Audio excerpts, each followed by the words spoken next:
Welcome back to the deep dive. Today, we're doing something a bit different. We're not just looking at specs on a page. No, definitely not. We're really digging deep, getting into the, let's say, the engineering soul of a major project. Exactly. We're pulling back the curtain on the brand new 911 Turbo S T Hybrid. Our sources, well, they gave us this incredible inside look, a proper technical deep dive. Yeah, into the thinking, the math, the sheer work behind this thing. So our mission today is pretty clear. I think so. We want to go past the headlines, the big power numbers, and really pull out the actionable stuff for you, the listener. How does this hybrid power actually work? The aero, the chassis tech, it's all connected. It really is. This isn't just a car reveal. It feels more like, I don't know, a thesis on combining combustion tech with high-voltage electricity. Right. And our goal is to find that magic, the clever bits that make it all happen, especially for understanding the core ideas quickly. And we start in, well, the place you'd expect, Weissach. Ah, yes, the heartland. Our sources really paint a picture of this place.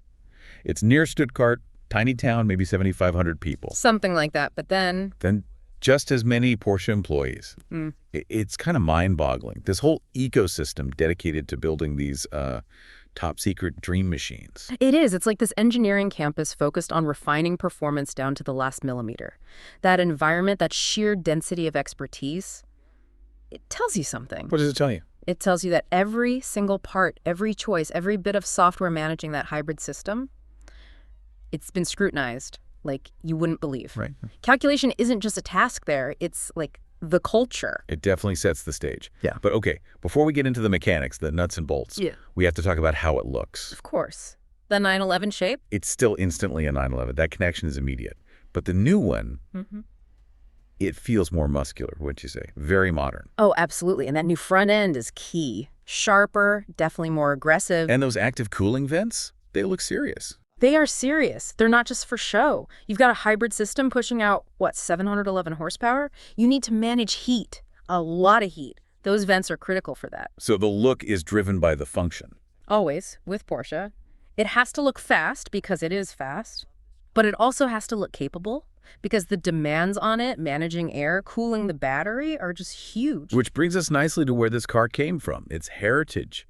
The benchmark it had to beat. Yeah, to really get this new Turbo S, you need to look back. The Turbo S name isn't just thrown around. It means something specific. High performance, limited numbers. Exactly. And the key reference point our sources brought up was the 1992 911 Turbo S. Wow, okay. The 1964 generation. That's the one. And this wasn't your everyday 911. They only built 86 of them. 86. That's incredibly rare. Super rare. It was raw, focused, and crucially, it was the base model for the GT race cars that were cleaning up in the US back then. So wait, the engineers designing this new T-Hybrid, their benchmark was essentially a homologation special, a street car derived from a racer. Pretty much. That's the bar.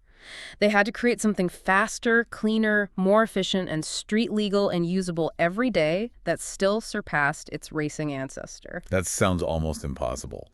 A contradiction? It's the ultimate engineering challenge, right? Trying to achieve everything without compromise. And that's why these headline figures for the new one, they're not just marketing fluff, they're proof. Okay, let's get to those numbers. This is being called the most powerful street legal 911. Ever. That's the claim. And the number is 711 metric horsepower. 711. Just say that again. 711 HP. And importantly, because of the electric boost, you get 800 Newton meters of torque instantly. Right. That instant electric torque changes the game. Completely. It's a revolutionary jump, not just evolutionary. And think about the weight. Hybrids are usually heavier, right? Battery, motors. Yeah, always a concern. But the sources suggest that the power-to-weight ratio has actually improved significantly. They've managed that extra mass incredibly well. Okay, numbers are one thing, but proving it means one place. The Nürburgring, the Nordschleife. The green hell has to be done. It's the absolute benchmark, 12.9 miles of just relentless testing. And the new Turbo S didn't just nip a bit off the old time. No, it smashed it. How much faster? 14 seconds faster than the previous 9902 Turbo S. 14 seconds on the Nordschleife. That's an eternity. What does that tell you, engineering-wise? It tells you that everything is working together perfectly. The hybrid power, the active aero, the new chassis, they're all singing from the same hymn sheet incredibly quickly. Dropping 14 seconds, there is an incremental. It's a paradigm shift. And the actual lap time? 7 minutes and 3 seconds. 7.03. Wow. That's territory for stripped-out track specials. Exactly. But this car still has air conditioning, comfy seats. You can drive it to the shops. And that feels like the core message for you listening. Yeah. That dual nature. A 7.03 lap time, but without sacrificing daily usability or comfort. It's the Porsche philosophy dialed up to 11. Performance through integration, not just stripping things out.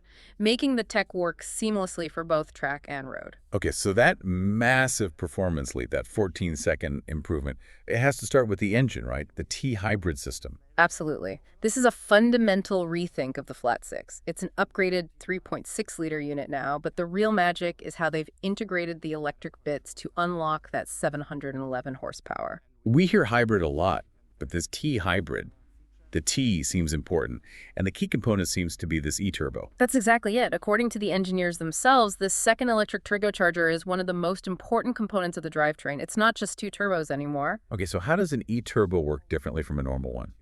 Especially on a road car. Why is it better? Right, so traditional turbos are spun up by exhaust gas, right? Which takes time. That's turbo lag. Uh-huh.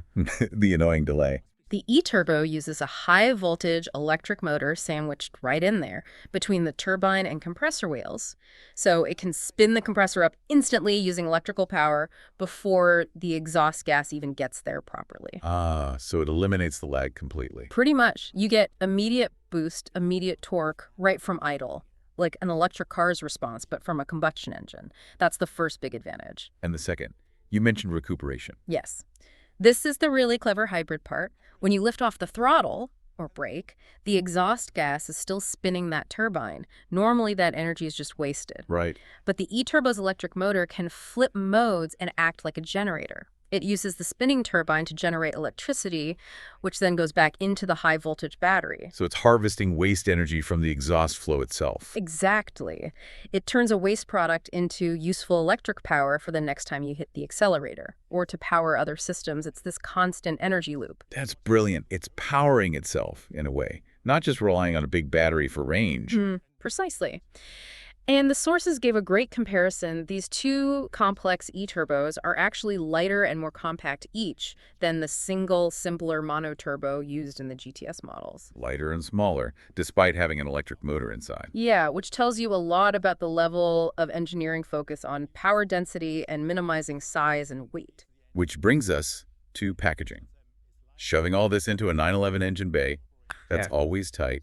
How do they fit the engine? 2 e-turbos, batteries, controllers. It's described as a masterclass in packaging. The layout is really optimized. Exhaust system moved forward, helps with heat, and shorter pipe runs to the turbos.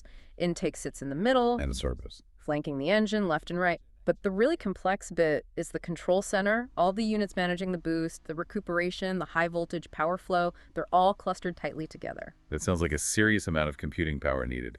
Constantly juggling everything. Oh, absolutely. It's making calculations every millisecond. Throttle position, G-forces, available battery power, predicted driver input.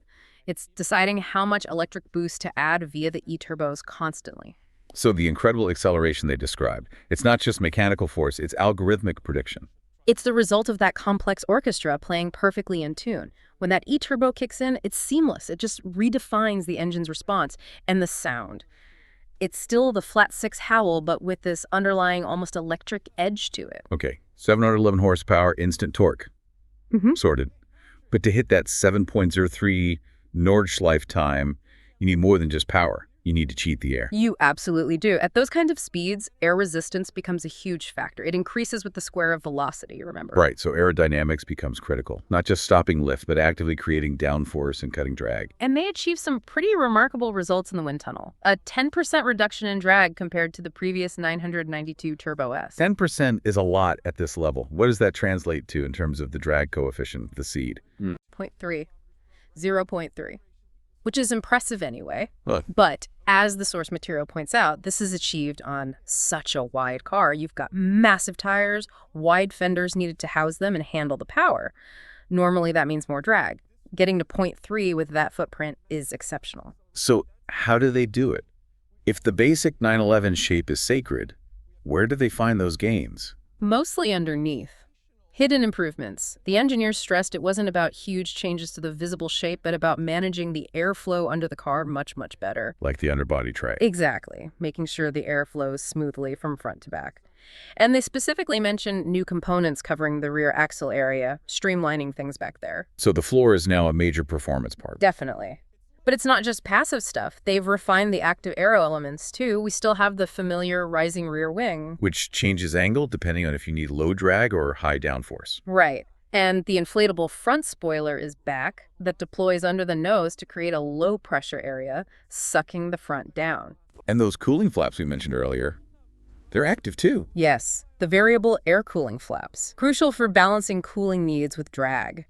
The car decides, do I need max cooling for the engine, battery, transmission right now? If not, flaps close, less drag. If yes, they open. It's a constant trade-off managed by the car's brain. But there was something new mentioned, wasn't there? A hidden piece of aerotech? Ah, yes. The active front diffuser. This is really cool, deep dive level stuff. Where is it? Totally hidden. It's part of the underbody right at the front. It can actually deploy downwards slightly. And what does that do? It drastically changes the air pressure under the front of the car, creating significant downforce on the front axle without needing big, draggy wings on top. It's clever, using the floor to generate grip. So the takeaway on aero is, it's not about big wings anymore. It's about tiny details and managing the air you can't see. That's a huge part of it. It's realizing that the big gains now come from, as they put it, small little fine-tuning and refinement, obsessing over every surface, especially the hidden ones, to cut drag or add downforce. All right, so we have the power, we have the aero cheating the wind, but none of that works if the chassis can't cope. 711 horsepower needs serious control. Absolutely. You need to get that power to the road effectively, and you need to manage the car's dynamics under massive load. This is where the high-voltage system comes back into play, surprisingly. How so? It's powering the chassis now, too. Directly. The Porsche Dynamic Chassis Control, the PDCC system, it's now electro-hydraulic. PDCC, that's the active anti-roll system, right? Keeps the car flat in corners. Exactly. It uses hydraulic pressure to twist the anti-roll bars and counteract body roll.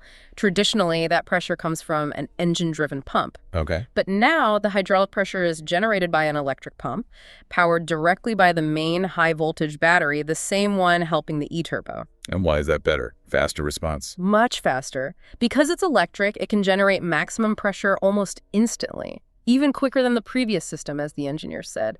When the car senses you turning in sharply, the system reacts predictively, counteracting the roll before it even really starts. Ah, so the high voltage power isn't just for acceleration, it's for handling response too. Yes. It allows the chassis to react incredibly quickly, and that speed lets them achieve that magic trick, making the car more stable and more agile at the same time. How does that feel from the driver's seat? The descriptions are things like even more crisp and more precise. It feels lighter, more eager to change direction than its weight would suggest, even with the hybrid gear on board. Which brings us back to that Turbo S duality. Track weapon 1 minute, comfortable cruiser the next. How does this chassis help with that? It provides that huge range. The engineers aim for that perfect mixture of comfortability on the highway. So when you're just cruising, the system can relax, allow more compliance, soak up bumps. Okay. But hit sport mode or start throwing it around and boom, instant maximum control from the electro-hydraulic PDCC. It lets the driver play around with the car so much, as they put it. The sources also mentioned the brakes specifically. Yeah, apparently they're the biggest brakes ever fitted to a 911. But the key comment was about the feel. Right, they said really nice and predictive, not grabby. Exactly. In a car this fast, you need immense stopping power, obviously. But you also need confidence that you can modulate them precisely. They seem to have nailed that balance. It's this whole package power, aero, chassis, brakes, all working together. Okay, we've seen the bits, we've heard the Nürburgring time, but now for maybe the coolest part. The validation. Seeing how the real-world performance matched the engineer's calculations before they even turned a wheel. Yes, the whiteboard math section.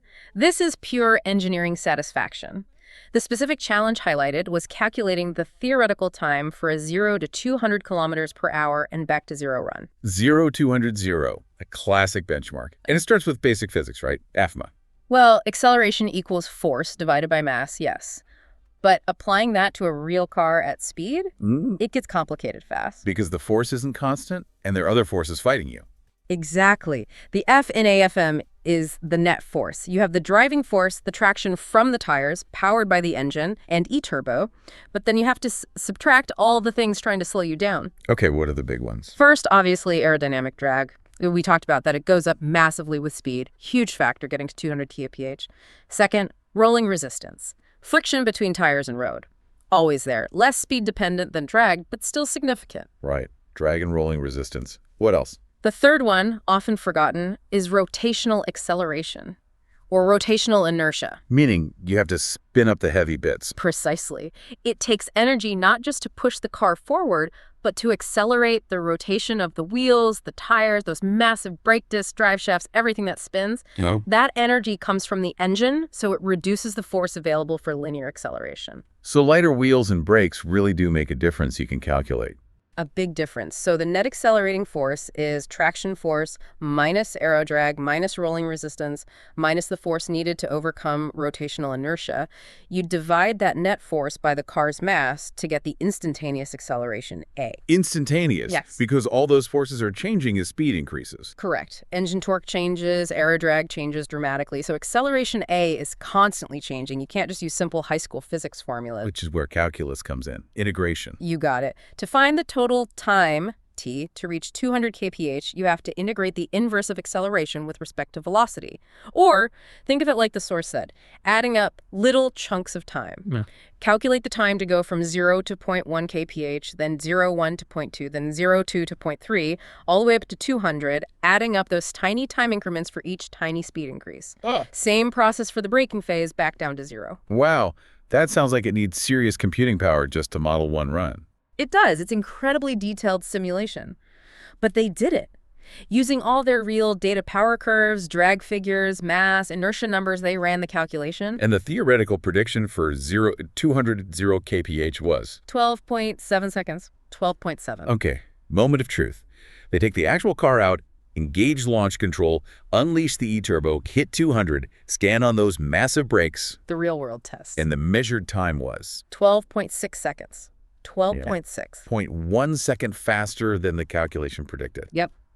That's incredible validation. It really is. It shows just how accurate their simulations are, how well they understand every single force acting on the car. The fact that reality matched, even slightly beat the prediction, it just proves the whole concept works. It proves there was no BS, as they put it. The numbers were real. Hashtag tag outro. So wrapping this up, this deep dive really shows the new 911 Turbo S isn't just about one thing. It's about total system integration.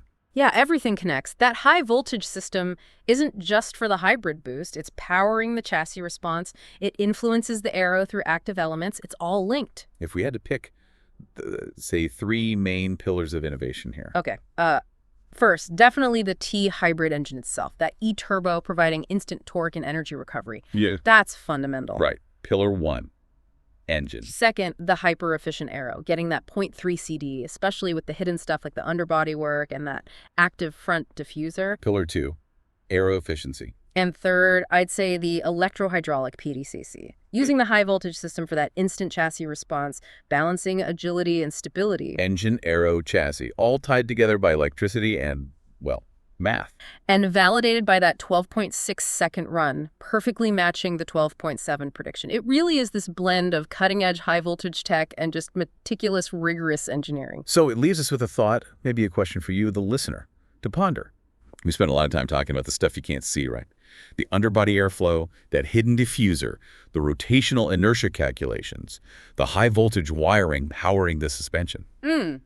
True. A lot of the magic is invisible. So the question is, if so much performance gain now comes from this hidden integrated technology, does that change how we should think about automotive engineering, how we value it? That's interesting. Is the future of speed, the future of performance, defined more by what's happening under the skin, the things we can't easily point to? Is the most sophisticated engineering becoming the most invisible engineering? Something to think about. Definitely food for thought. We'll leave you with that as you continue your own deep dives. Thanks for joining us.